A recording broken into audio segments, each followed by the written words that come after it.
आरकेपी online कक्षा में आपका स्वागत है। बेटा आज हम करेंगे संस्कृत की कक्षा में पाठ 11। अति लोभ है न कर्तव्य, कि हमें अधिक लोभ नहीं करना चाहिए। और क्यों नहीं करना चाहिए? क्योंकि हम अनेक कहानियां पढ़ चुके हैं कि लालच बुरी बला है, और उदाहरण कहानी आपने सुनी ही है, देखे ही हैं। इस पाठ में भी जब हम इस पाठ को पढ़ेंगे तो अधिक लोभ करने के नुकसान बताए गए हैं। एक उदाहरण दिया गया है जिसके द्वारा बताया गया है कि जो अत्यधिक लोभ या लालच होता है वह हमेशा ही नुकसानदायक होता है। तो इस पाठ में कुछ शब्द आए हैं संस्कृत के, ये देखिए। पुरा पहले, निर्भय राजा, प्रभुतम अधिक, सुवर्ण सोना, वांछति स्म चाहता था, आतिथ्यम अतिथि सत्कार, प्रयोजनम उपयोग, संतुष्ट है, तृप्त है, वरम वरदान, सुवर्णमया सोने का या सोने के, सुवर्ण सुवर्णमया बहुवचन में क्या है? बहुवचन में वरम वरदान, सुवर्णमया सोने के, वाटिका बगीचा, अश्रुणी आंसू, अपतन गिरे, जाता हो गई। तो ये कुछ शब्द थे यहाँ। इसके बाद है अति लोभ है न कर्तव्य। पाठ 11 निकाले बुक सामने रखें और सुने।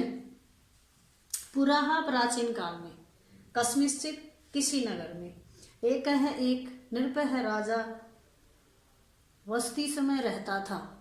किसी नगर में एक राजा रहता था। तस्य है नाम, उसका नाम मायादास आसीत, उसका नाम मायादास था। स वह प्रभुतम अत्यधिक, सुवर्णम सोना, वांछति में चाहता था, वह अत्यधिक सोना चाहता था। एकदा एक बार, एक मुनि ही, एक मुनि, तस्य है उसके, समीपे है समीप, आगच्छत आ गए। एक बार एक मुनि उस राजा के पास आए। राजा अवगत, राजा ने कहा, हे मुनि, मम आतिथ्यम, मेरा आतिथ्य स्वीकरो, तू स्वीकार करो, कि मेरा अतिथि सत्कार स्वीकार करो। नृपस्य, राजा के आतिथ्येन, आतिथ्य से संतुष्ट है, संतुष्ट होकर मुनि ही तस्मय उसको, एकम एक वरम वर, अयच्छत देकर, अवदत बोले, उसको एक वर देकर मुनि बोले, हे राजन, हे राजा, यत तुभ्यम रोचते, कि जो तुम्हें अच्छा लगता है, तद वद वह कहो, जो आपको अच्छा लगता है वह कहो, यानी जो आपको वर लेना है, जो आपको चाहिए वह बोलो। मुनि ने कहा। मायादास है अवदत, मायादास ने कहा, हे मुनि, मया सपृष्टम, मेरे द्वारा छुई गई, स्पृष्ट करना किसी वस्तु को ऐसे छूना, कि मेरे द्वारा छुई गई कोई भी वस्तु, सर्वम सभी, सवर्णम सोने की, भवतु इति हो जाए, कि मैं जिस भी वस्तु को छू लूं, ऐसे हाथ लगा लूं, वो वस्तु सोने की हो जाए। राजा के पास मुनि आया। राजा लालची था, उसने कहा कि आप मांगो, क्या मांगना चाहते हो? तो राजा ने कहा कि जिस भी वस्तु को मैं हाथ लगाऊं या छूं वह कैसी सोने की हो जाए, यह वर मांगा। मुनि तथास्तु, मुनि ने कहा ऐसा ही हो। कथित्वा प्रासादम वही, उसके घर से बाहर, महल से बाहर गच्छत चले गए। मुनि ने कहा तथास्तु, कि ठीक है, जो आप मांगते हो वही हो। और ऐसा कहकर वह मुनि वहां से चले गए। सुवर्णे अनुरक्त है निरपय, यत वस्तु अस्पृश्यत, कि सोने की इच्छा से, इच्छा के लालच में वह राजा जिस भी वस्तु को छूता, तदेव वस्तु सुवर्णमयम अभवत, तदेव उसी समय वह वस्तु सोने की हो जाती।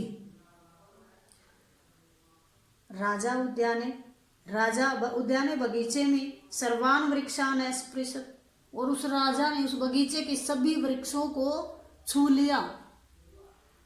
लालच में उस राजा ने उसके बगीचे में जितने भी वृक्ष थे उन सबको उसने ऐसे छू लिया।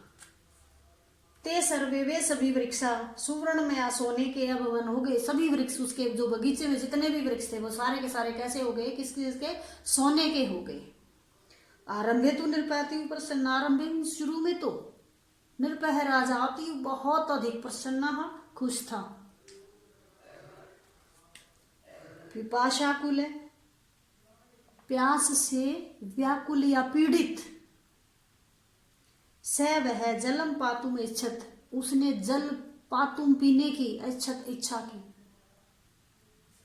थोड़ी देर बाद उसने जल पीने की, वह प्यास से पीड़ित हो गया और उसने जल पीना चाहा। जलम अपि सुवर्णमय, जल भी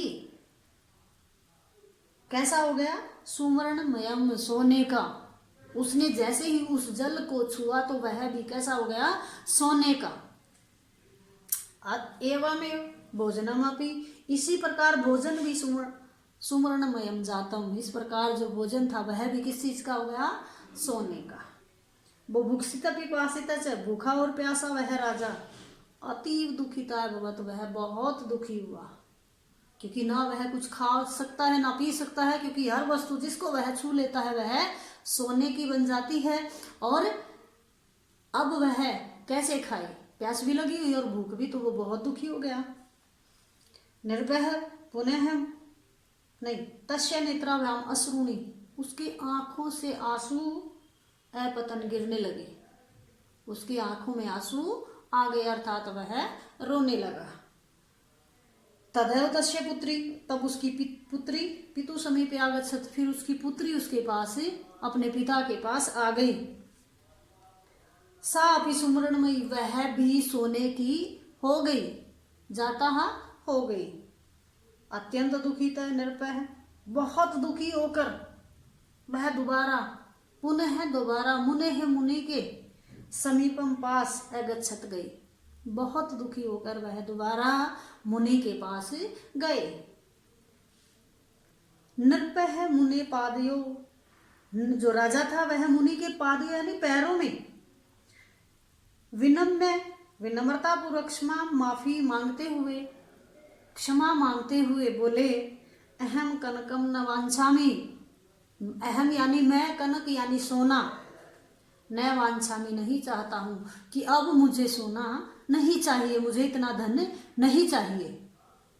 मुनि निरपाय जलम ऐच्छत, मुनि ने नहीं, मम पुत्री मम वाटिका च पूर्ववत भवतु, मम पुत्री यानी मेरी पुत्री, मम वाटिका यानी मेरा बगीचा पूर्ववत पहले के जैसा हो जाए। राजा ने कहा कि मुझे इतना धन नहीं चाहिए, मेरी जो पुत्री है वह मुझे वापस चाहिए, और मेरा जो बगीचा है वह भी पहले जैसा हो जाए।